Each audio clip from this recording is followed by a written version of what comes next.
네, 방금 소개받은 인하대학교의 김인혜입니다. 예, 오늘 이런 뜻깊은 자리에 제가 발표를 하게 되어서 매우 영광스럽게 생각합니다. 저는 권력기관 개혁, 여기입니다. 권력기관 개혁, 성과, 과제, 자세라는 주제를 가지고 세 가지 큰 주제를 가지고 말씀을 드리고 싶습니다. 그 전에 오늘 기조 강연에서 헌법 얘기가 좀 나왔습니다만은 헌법에 검사라는 말이 단 한 번 나오죠. 검찰총장은 한 번 나오고 검사라는 말이 한 번 나오는 것이 1963년도 헌법 개정으로 이루어졌습니다. 이제 3공화국인데 당시에 5.16 쿠데타 이후에 국가재건 최고회의에서 이 헌법 개정안을 마련을 했습니다. 그 이전에 제2공화국 그리고 재헌헌법에서는 검사의 영장 청구권이 없었죠. 그렇기 때문에 이것은 군부 독재의 하나의 결과이다라고도 해석을 할 수가 있겠습니다. 물론 그것이 강화된 것이 또한 제4공화국이라고 얘기하는 유신체제에 의해서 강화되었고 그것이 계속해서 온전되어 왔습니다만은 87년도 지금 저희가 가지고 있는 헌법에 의해서도 계속 존속이 되고 있습니다. 그런데 87년도가 언제냐 하면은 사실은 6.29 선언 이후에 전두환, 노태우를 중심으로 한 군부 세력과 김영삼, 김대중 대통령을 중심으로 한 민주 세력이 서로가 양보를 하고 합의를 통해서 헌법 체제를 만들어낸 것이죠. 그렇기 때문에 이러한 영장 청구권, 영장 청구와 관련한 부분은 그대로 존속이 되었다라고 해석을 할 수가 있겠습니다. 그래서 이것은 하나의 있을 수 있는 선택이고 얼마든지 열려져 있는 상태에서 논의의 대상이다. 이렇게 먼저 헌법에 대한 얘기가 나왔기 때문에 간략하게 말씀을 드리고 넘어가도록 하겠습니다. 저는 목차를 보시면 권력기관개혁 성과를 간단하게 좀 크게 정리를 해보고 검찰개혁, 공수처, 그다음 국정원, 경찰 이렇게 얘기를 하고 자세한 측면에서 균형, 그 다음에 윤리를 좀 말씀드리고 싶습니다. 시간이 되면은 6번, 7번을 꼭 말씀드리고 싶은데 시간이 안 되면은 6번, 7번은 읽어봐 주시면은 감사하겠습니다. 자, 권력기관 개혁 성과를 할 때 평가 기준이 중요합니다. 기준이 없이 그리고 방향성이 없이 그냥 권력기관 개혁을 하고 그 권력기관 개혁에 따라서 평가를 해버리면은 이제 막 자기 마음대로 평가를 할 수 있는 결과가 벌어지는 것이죠.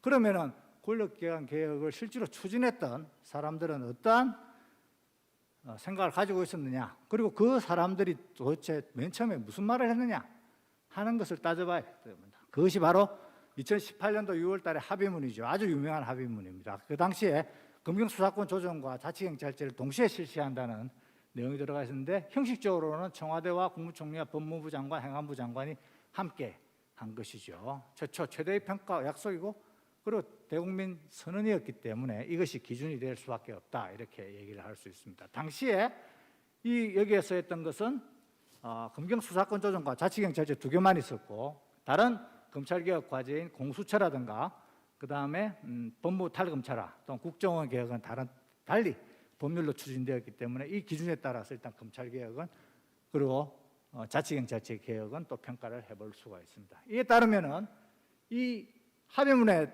거의 내용 그대로 개혁이 법률로 이루어졌다 이렇게 얘기를 말씀드릴 수 있습니다.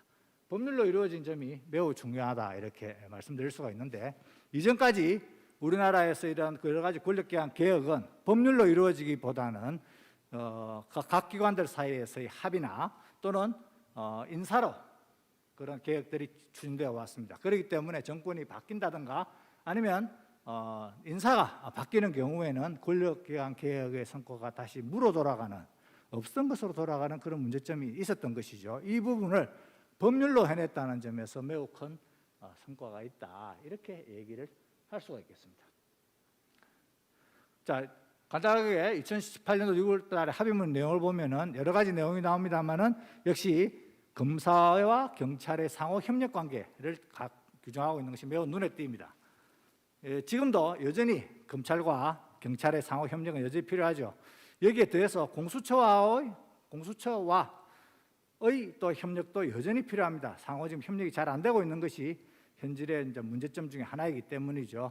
특히 그다음 눈에 띄는 것은 사법경찰권의 이제 수사권을 보장하고 1차적 수사 종결권을 부여한 것이 되겠습니다. 쭉 내려가시면 여기서 거의 대부분이 법률화되었고, 하나, 제주자치경찰제의 틀을 뛰어넘는 수준의 자치경찰제의 실시를 약속했는데 이 부분이 조금 미흡한 성과가 되겠습니다. 이 부분은 따라서 차기 정부에서 이 부분에 대해서 관심을 매우 가질 것으로 보여집니다. 자, 이제 권력기관 개혁을 보면은 헌정 역사상 법률로 만들었기 때문에 매우 큰 성과가 있다 이렇게 얘기를 할 수가 있고, 김대중 노무현 정부의 이제 성과가 정합이었다 이렇게 얘기할 수 있습니다. 재정형사소송법 이 1954년도에 만들어지는데 그때 이후에 체제가 본질적으로 좀 바뀌게 된 것이죠. 그리고 실제로 노무현 정부에서는 수사권 조정을 시도를 했는데 그것이 성과는 없었고, 그것이 계속해서 이어져 와서 이명박 정부 때에도 일부 형사소송법의 개정이 있었고 대통령령에 또한 제정이 있었습니다.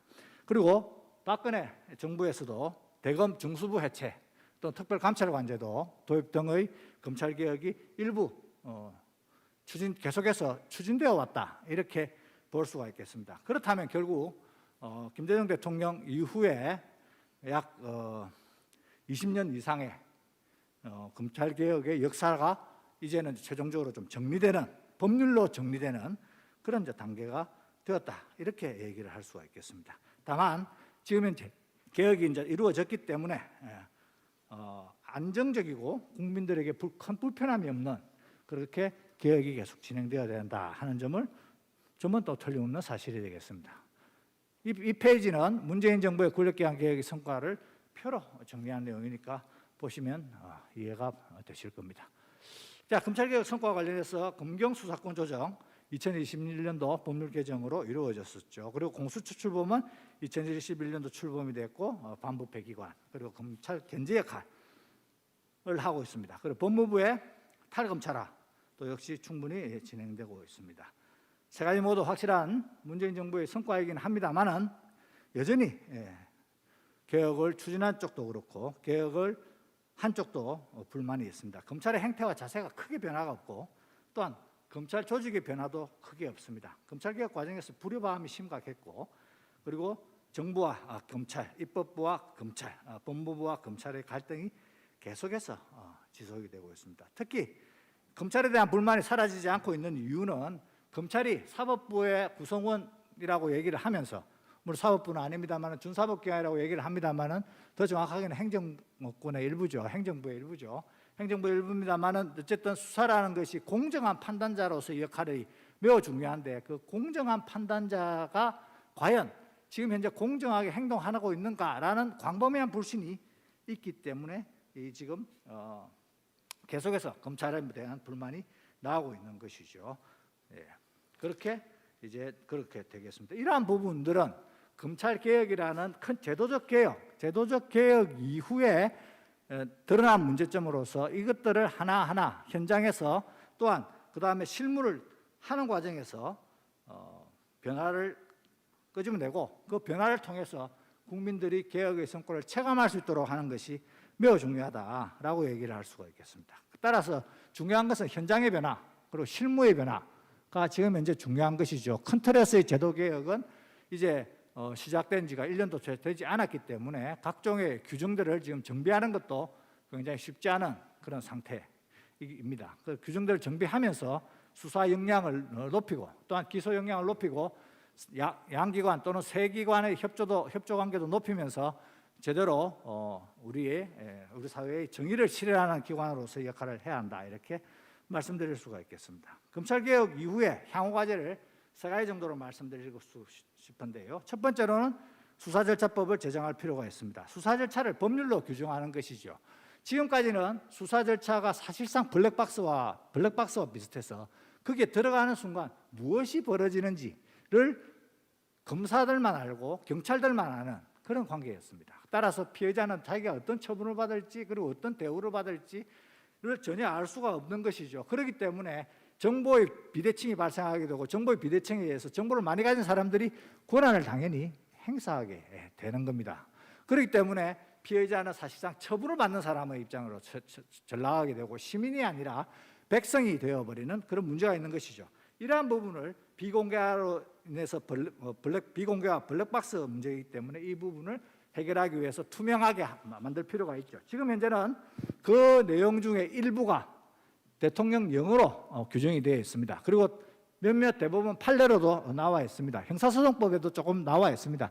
이런 것들을 다 모아서 이제 수사 절차 법이라는 절차를 만들므로써 모든 국민들이 어느 기관의 수사를 받더라도 어디에서 조사를 받더라도 동일한 대우를 받고 인권적인 대우를 받는다라는 점을 명확히 해야 될 단계다. 이렇게 말씀드릴 수가 있죠. 두 번째로는 조직의 혁신이 필요합니다. 검찰과 법무부는 지금 이제 법이 바뀌었기 때문에 권한이 당연히 바뀐 것이고 권한이 바뀌면은 그 권한을 실현하는, 권한을 행사하는 기관이 바뀌어져야 되는 것이죠. 단적으로 검찰이 직접 수사권이 줄어들었다면 직접 수사권이 줄어들었다는 것을 조직으로 보여줘야 한다는 것을 말합니다. 세 번째로는 교육과 윤리가 역시 필요합니다. 아까 말씀드린 대로 현장의 변화가 매우 중요하기 때문에 교육과 윤리가 필요하다는 점입니다. 지금 슬라이드가 조금 늦게 올라간 점, 죄송합니다. 이게 발표를 하다 보니 약간 좀 그렇게 되었습니다. 다음에 최근에 문제가 되고 있는 중대범죄수사청 구상과 관련해서 말씀드리고 싶습니다. 수사와 기소의 분리를 강조하는 것은 원칙적으로 타당한 구상이긴 하지만 수사는 경찰에게라는 원칙에는 좀 어긋나는 그런 것이 되겠습니다. 문제는 이제 다른 기관을 만든다고 해결되는 것이 아니라 그 문제는 이관될 뿐이죠. 그리고 중수청도 역시 직접 수사권을 여전히 갖고 있기 때문에 검찰이 가지고 있는 문제점은 그대로 남을 것이다라고 생각이 됩니다. 이 부분은 현장의 안정을 통한 개혁의 이제 효용성을 확인한 이후에 나중에 추후에 추진하는 것으로 가는 것이 바람직할 것으로 보여집니다. 검찰 조직 내 수사와 기소의 분리는 검찰 수사권을 완전히 이양까지는 여전히 유효한 방향일 것이고 검찰 수사의 객관성과 공정성을 강화하는 방안이 될 것으로 보여집니다. 기소 편의주의 폐지와 기소 법정주의 도입은 명분은 거창하지만 현실에서는 크게 문제가 되지 않고 모든 사건에서 다 그렇습니다만 선택과 집중은 필수적인 것이죠. 그리고 또한 무조건 기소로 전과자를 양산하는 것이 과연 우리 사회에서 바람직한 것인가 하는 점을 말씀드리고 싶습니다. 법원은 일단 기소가 되면은 그 범죄 혐의가 인정되면은 유죄를 선고할 수밖에 없는 그런 구조인 것이죠. 그런 부분을 우리가 눈여겨봐야 되겠습니다. 자, 공수처 출범과 말씀드리겠습니다. 공수처 출범과 관련한 공수처는 96년도 입법 청원이 이루어져서 25년 만에 성과를 드러내었습니다. 노무현 대통령의 참여정부의 핵심적인 과제였었죠. 실제로 노무현 대통령 당시에 공직부패수사처 법안이라는 정부 법률안을 만들어서 국회에 제출한 적도 있습니다. 이후에는 의원입법 형태로 계속해서 제안되어 왔었는데 이것이 드디어 이제 법률로 만들어진 것이죠. 공수처의 문제점, 공수처가 이제는 출범이 됐기 때문에 실무 정책이 매우 중요하고 그 내용을 이제 공수처의 문제점은 다 모아져서 나중에 법 개정할 때 조금 더 풍부하게 논의가 될 것이다 이렇게 생각이 듭니다. 공수처의 법 개정은 생각보다는 빨리 논쟁의 중심으로 부각될 것으로 보여집니다. 다음에 공수처와 관련해서 말씀드리고 싶은 것은 반부패 전문 수사기관이라는 점을 좀 강조드리고 싶습니다. 이게 공수처가 지금 현재 검사들에 대한 검찰 권력 견제를 매우 강조를 하고 있습니다만 그것보다는 원래의 취지인 정경유착이라든가 권력형 비리에 초점을 좀 더 맞추는 것이 원래의 정체성 확보에 이제 필요한 것이죠. 그리고 새로 출범한 기관이기 때문에 여러 기관들이 돕는 자세가 또한 필요하다라고 말씀드리고 싶습니다. 현대사회와 부패를 보면은 현대사회에서는 지금 엄청난 부패가 사실은 불공정이라는 이름, 불공정과 같이 그리고 불공정이기 때문에 또한 부패로도 해석할 수 있는 그러한 일들이 지금 현재 벌어지고 있는 것이죠. 사회 공적 재산에 대한 자본과 정보의 이제 약탈 현상이 가속화되고 있으면서 빈부격차 또는 양극화가 많이 발생하고 있습니다. 그래서 이러한 하나의 이제 카르텔이 형성되게 되는데 이 카르텔을 해소하기 위해서는 반부패 전문기관 또는 반부패에 대한 국가적 정책 모델이 필요하다라고 말씀드릴 수가 있겠습니다. 국정원 개혁과 말씀드리자면 법률 개정은 가장 큰 성과다 이렇게 말씀드리고 싶습니다. 지금까지 국정원 개혁은 여러 시도가 있었습니다만 법률 개정이 되지 않았기 때문에 개혁의 성과가 정부가 바뀌면 다 되돌아가는 그런 문제가 되어서 왔었죠. 그래서 계속되는 국정원장의 수사, 원장에 대한 수사와 재판 감옥 행위 있었습니다. 이제는 이제 법률이 제정이 되었기 때문에 국정원 개혁은 애초에 목표한 부분은 거의 다 된 것으로 생각이 들고, 다만 국정원의 기능 중 정보 수집 기능을 어떻게 할 것인가 하는 점이 남아 있는 것이 되겠습니다.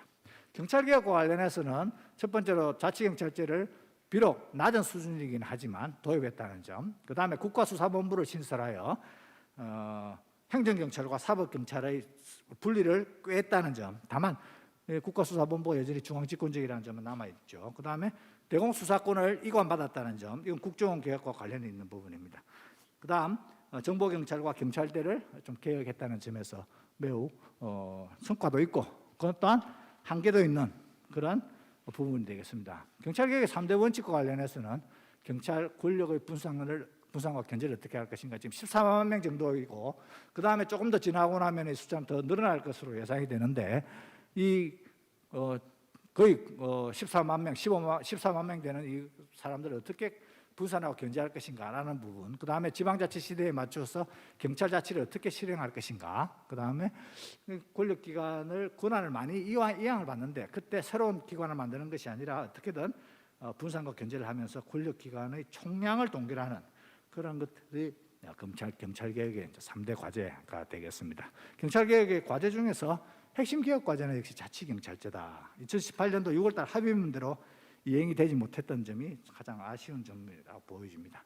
중앙집중형 국가경찰을 분권적 자치경찰로 만들면 이 경찰 권한이 분산되기 때문에 그에 따라서 분산된 경찰이 검찰의 수사권을 좀 더 많이 가져오더라도 그러한 경찰 권한의 폭발 또는 경찰 권한의 집중은 어느 정도 통제를 할 수가 있다라고 얘기를 할 수가 있겠습니다. 그리고 또한 다른 측면에서 말씀드리자면은 지방자치의 완기를 위한 필수적인 개혁 과제다, 이렇게 말씀드릴 수가 있습니다. 지금 현재 각 지방에 자치경찰위원회가 구성되어 있습니다만은 아직까지 그 수준은 매우 미흡하고, 그리고 그 또한 출범 초기로 인한 여러 가지 어려움도 있습니다. 이런 부분을 좀 더 세심하게 높은 수준으로 개혁하고 좀 더 강화하는 그런 작업들이 필요하다, 이렇게 말씀드릴 수가 있죠.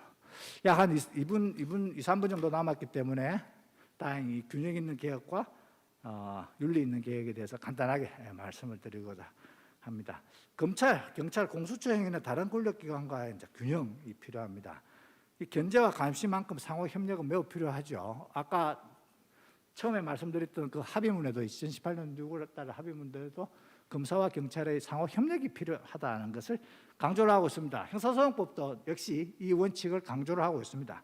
국가기관은 당연히 상호 협력을 해야 되죠. 그래야만이 국가행정을 제대로 할 수가 있습니다.